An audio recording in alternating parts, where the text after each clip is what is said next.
This is Nightline. Tonight, Courtney Stodden, confessions of a child bride. I was a virgin when I married him. She was saving herself. I knew that if I for the kept Lord. that, I would really be blessed with a beautiful gift. At 16, marrying Green Mile actor Doug Hutchison, 3 times her age. Stick out your arms like a good lad. No, I won't do it. You can't make me. Reaching reality show stardom in couples therapy. I feel like I'm losing my wife in the maelstrom. Becoming a media sensation. A lot of people online say you're a pervert. What do you say to that? I'm a pervert. Courtney is whore. a whore. And the target of bullying. I'm surprised I'm still here sitting next to you, to be completely honest with you. What she says was really going on. Plus, Here are Kelly, Ripa and Mark Consuelos. Kelly and Mark, daytime's favorite couple, now kicking it with a new challenge, running a soccer club in Italy. Kelly, you can tell she gets nervous, so I think she's in and out of the booth a little bit, getting some, she says she's cold, but I think she's just getting a little nervous. What's harder, being married for 29 years or running a football club? Oh, running a football club. 100%. Yes. The secret to their long marriage and how their kids are following in their footsteps. And Pamela Anderson and Liam Neeson, Please take a chair. Thank you. co-stars of The Naked Gun, teasing a real-life romance. Is it proof or a spoof? From ABC News headquarters in New York, this is Nightline.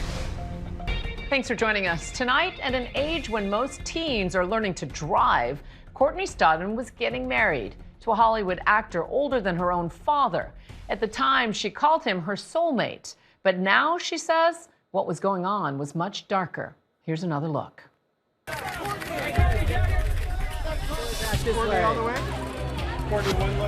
Who was Courtney at 16? A girl, a minor, a child. She was a small-town girl with visions of stardom. Were you naive? Of course.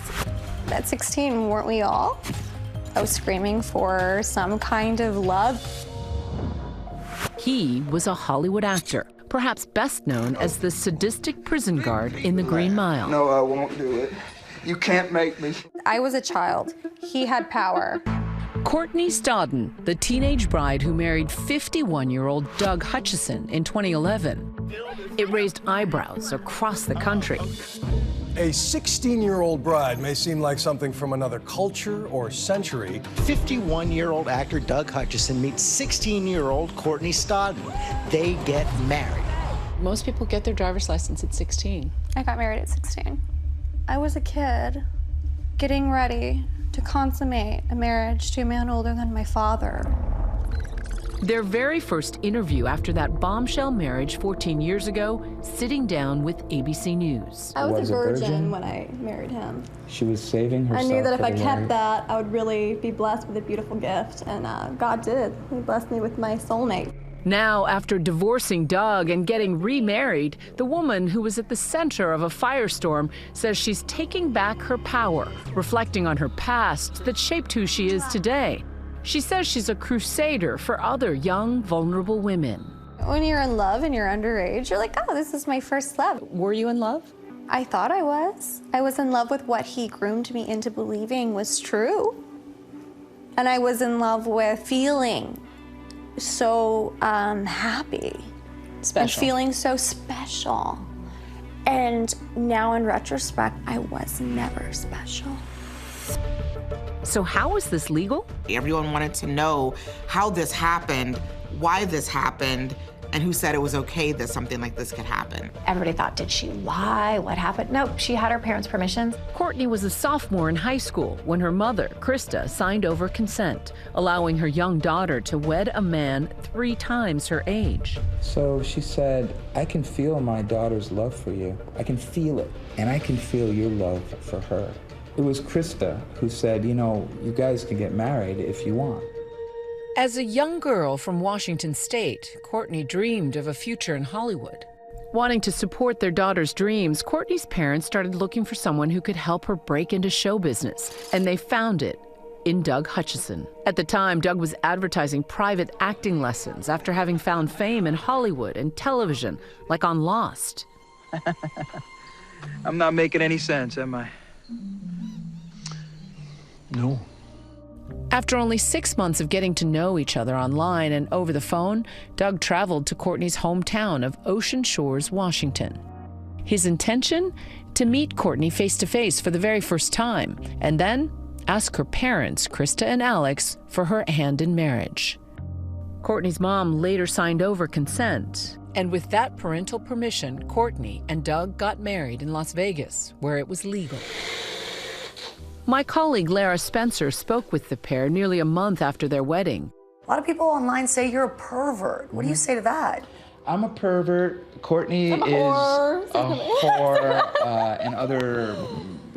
It's, you know what? It's people are welcome to their opinions.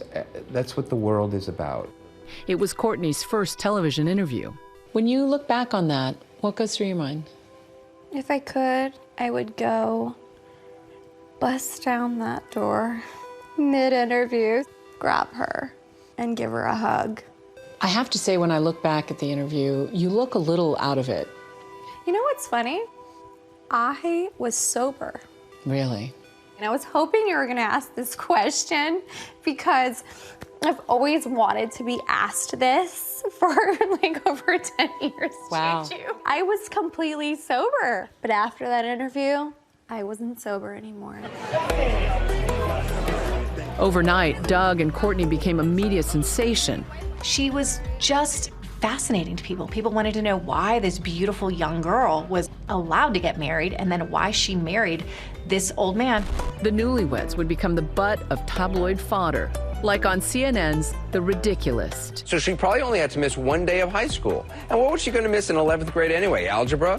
The paparazzi was on every corner looking for them because that was big money back in the day. So they saw this as a cash cow moment. Media scrutiny was very unforgiving to young women during that time. And instead, what happened is they became completely villainized.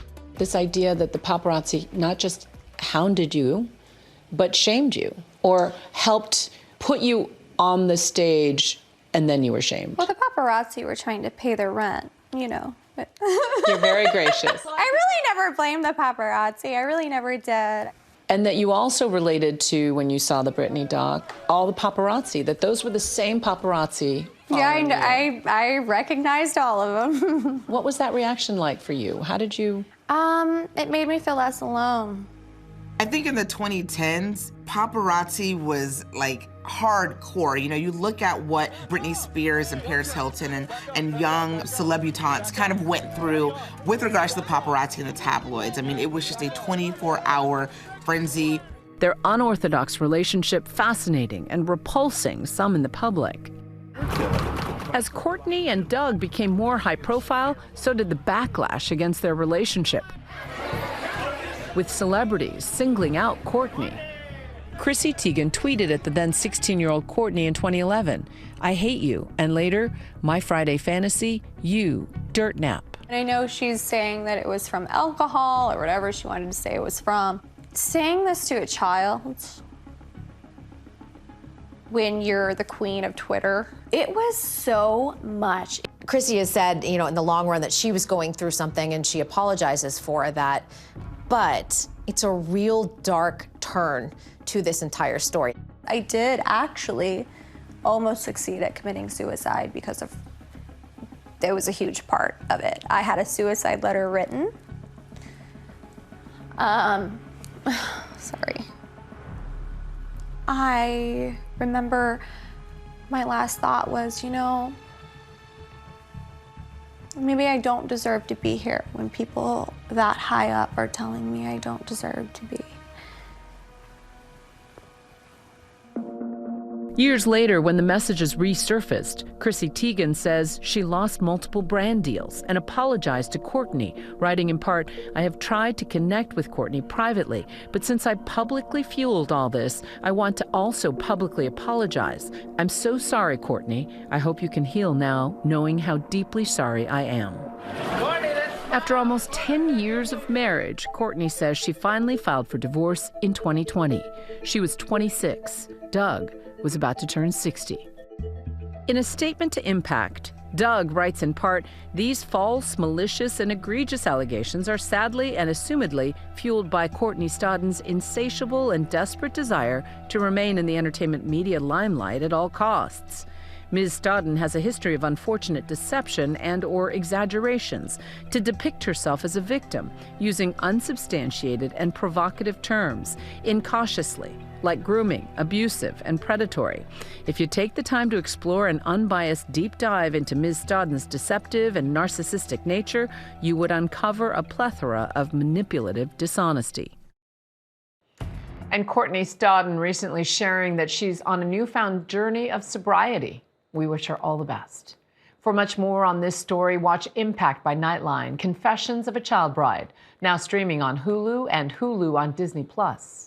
Up next, I'm with daytime's favorite couple, Kelly and Mark, on their surprising new passion project, 4,000 miles from home.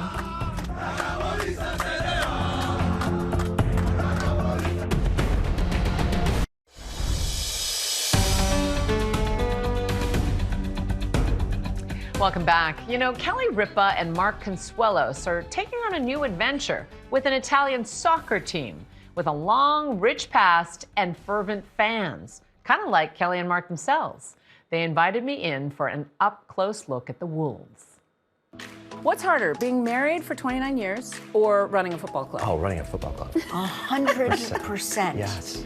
I mean, it is... There's so many fringe benefits of being married for 29 years. Yeah, There's none of that right.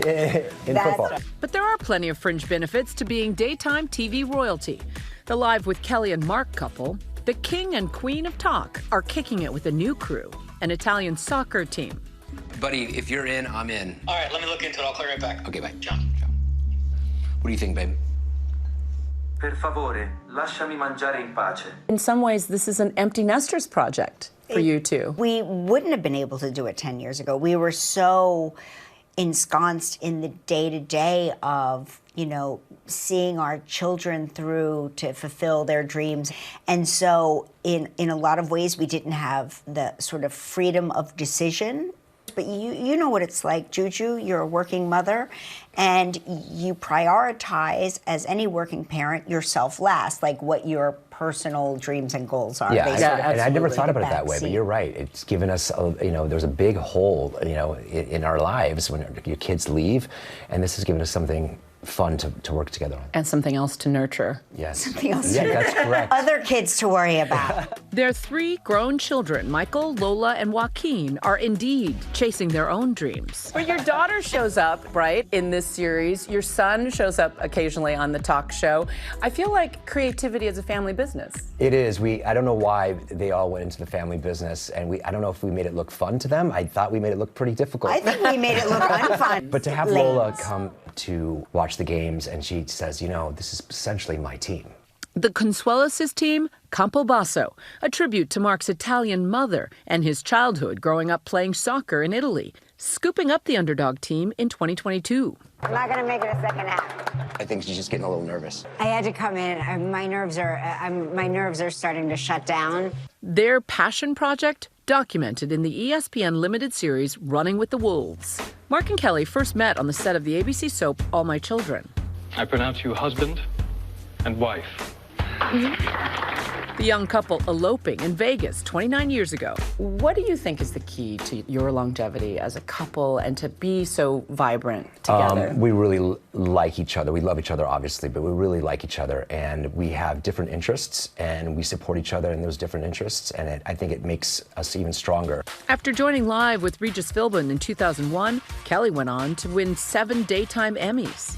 And Mark's been on set with Kelly since 2023. He left All My Children in 2010 and starred in other roles like the series Riverdale. Your father was a good man, and he'd be proud of you. The duo seemingly doing everything together, and them showing up for Team Campobasso, no different. When you get promoted, Italian football. Each league is much more difficult than the previous league, so you have to get players of that league. Because it's like this year you jumped into the big leagues. That's right. And kind of got kicked in the... Yeah, we had a reality check. In the face. Yeah. Not the shins, the face. I was going to say another body else. part. Yes, me too. Yes, Like we got that. kicked there too. Kelly and Mark letting ESPN cameras in on the journey for each kick and every header. Why did you say yes to yet another set of cameras following you? Well, you know, I think it was such a big part of our lives. And it really takes up so much of our time. It really felt authentic to what goes on in our lives. It is such an underdog story. This town was was going to lose their identity, and to be able to be a small part in building that back up seemed way more important than sport and way more important than just the cameras. Their series not unlike Ryan Reynolds and Rob McElhaney's on FX's Welcome to Wrexham. You guys want to eat your feelings? Did you get any advice from Ryan Reynolds? Oh, I wish I would have. I mean, they've done nothing but win. Some even comparing their story to the hit show Ted Lasso. What's going on? I just have one quick question for you. Are we ever going to win another match? And you're like the real life salon owner of AFC You're Richmond. giving me way too much credit because I'm like, if she really had no power at all. There's a great quote in the first episode where you're like, don't tell anyone I said this, but Mark is good at everything. Yes, that's right. Now the secret's out. But what makes him good at this? Well, first of all, he has a foundational knowledge of football. And he played as a kid. He played in college. What makes him good at this on the business side is that he really understands the dollars and cents of it all in a way that all of this escapes me completely. I'm just sort of like the hapless wife/co-investor. While fun, the journey has not always been an easy one. What is the hardest part of it so far? I think making decisions that you know will have consequences 2 or 3 years down the line with players, with contracts. You have to make the right decision. Disappointing the fans. Getting them to trust us. This American ownership group comes into a small town in Italy that they've been burned so many times. But the little moments also make it meaningful. Metti tu qua, io qua. Devi parlare del seme, devi parlare al seme. I love all the behind the scenes stuff. The scene with the groundskeeper, just like... Gofredo's a star. Oh my God. I am in love with Gofredo. Me too. Yeah, Gofredo means business, and we were just awarded the top pitch in all of third division soccer because of his work. I thought this was just an investment in this opportunity to lose money. To lose money. I thought, what a unique and interesting opportunity to blow lose a bunch of money. But seeing his passion and seeing how devoted he is awe-inspiring to me. I just feel like just to be able to bear witness to how great he is at this is it's a privilege for me because there's so many things that are exceptional about Mark, and this is another one, and I am thrilled that everybody gets to see it. And you can catch episodes 1 and 2 of Running with the Wolves, streaming now on ESPN+. When we come back, Pamela Anderson and Liam Neeson. Are they or aren't they?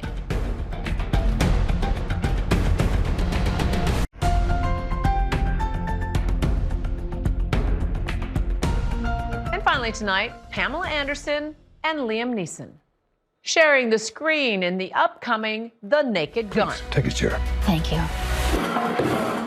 But heating up the screen in an offstage moment on the Today Show, seeming to suggest the pair are more than just co-stars.